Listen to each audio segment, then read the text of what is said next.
Hey, how's it going? I hope that you're having a good holiday. And if you don't like that kind of stuff, that's cool too. I recently just got myself a new hard clipper.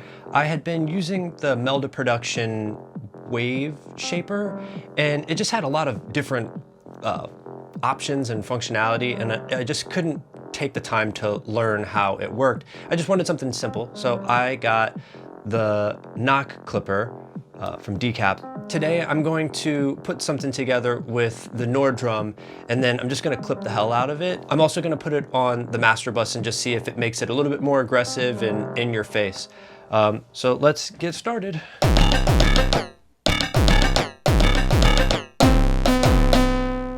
Okay, there's a couple different things here. I'm not going to get too in depth with all of them. I'll just show you sort of briefly. Starting with this first one here, I'm using what I think is the ring wave type. I don't know. It sounds cool though. I'm gonna open up the decay a little bit just so that we can hear. And then I messed with the spectra until I got a tone that I thought sounded cool. Some of these sound like droids to me, like something very Star Wars. I can't remember what I did, so I'm gonna go back like that. Next pad. Same thing, I used R2, which I guess is a different type. I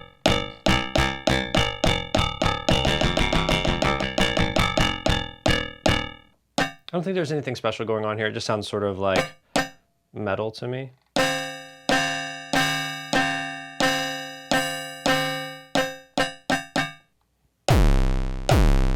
There's a good old square 808 type sounding thing.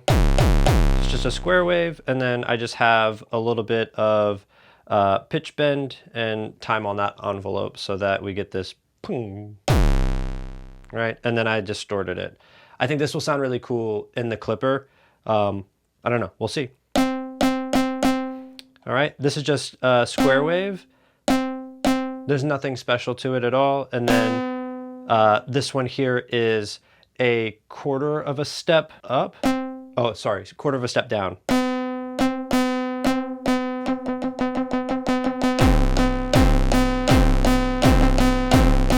don't know, it sounded dissonant and just sounded cool to me. I'm gonna pan these to the left and the right, and then I'll take it over to Ableton and see if we can make something cool with it, and I'll try to make it a little bit more aggressive with knock, okay. I thought I should give a quick shout out to my homie Jackson.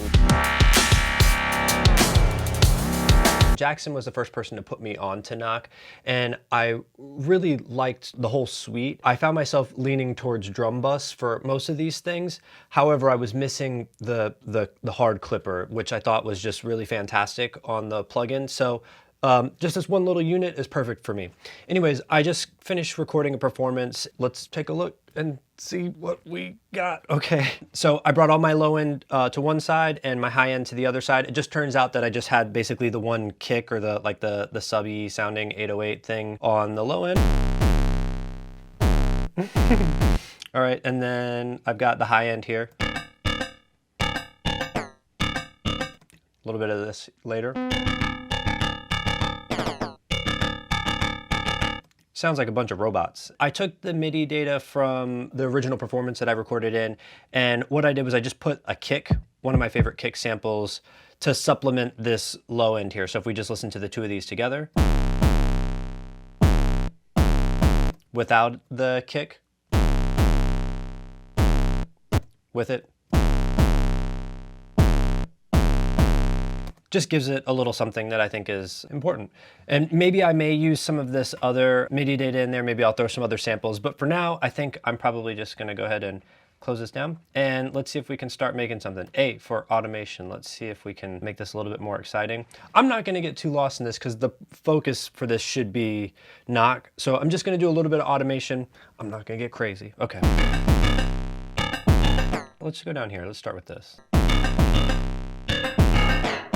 That's perfect, like that.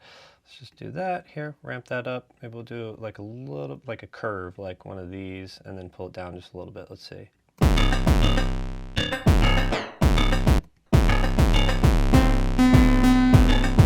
Ooh, I like that. And then I need to do something special for this. I'm gonna add a pedal to this. I'm gonna add just a little bit of a ramp up like this. That's too much, right? That's too much. Let's do something like this. I have a big 3-second reverb. Maybe this will sound good. Let's see. I think that sounds great. Bing, bing, ta-da. Maybe we'll add a pedal onto the low end and see if this sounds good with this fuzz.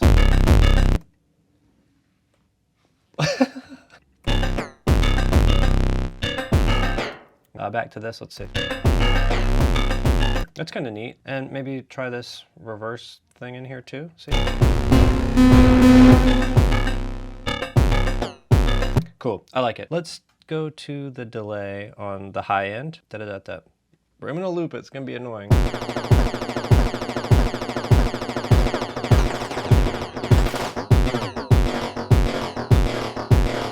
$50, hooray. Cool. Okay, I think that's probably good for the automation. Let's take a look at knock. Simple. One big knob on there. And then we've got this here. This is soft clipping. And here's hard clipping. We've got a high quality knob. You've got more gain here, and then you control the output there. Simple. Let's take a listen at the beginning here.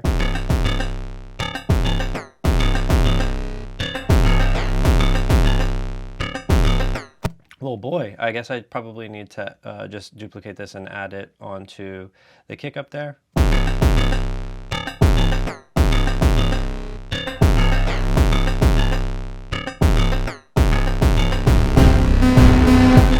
I'm gonna go nuts with it real quick just to hear like how gritty I can get it. Not like that.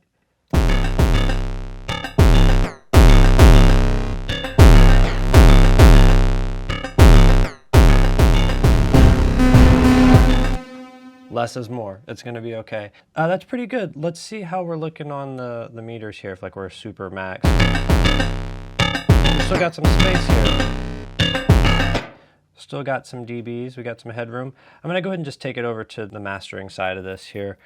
A glue comp. I just want it to grab the peaks, just a little bit. I just want it to do just the most subtle amount, and I don't have soft clipping on. I'm gonna go ahead and add another instance of knock here, there. I'm just gonna go like sort of towards the not so hard clip mode, and then we'll just see if we can get this to just sound a little bit more crispy. I'm gonna put Pro L2 at the end of this here so that I can see what I'm doing as well.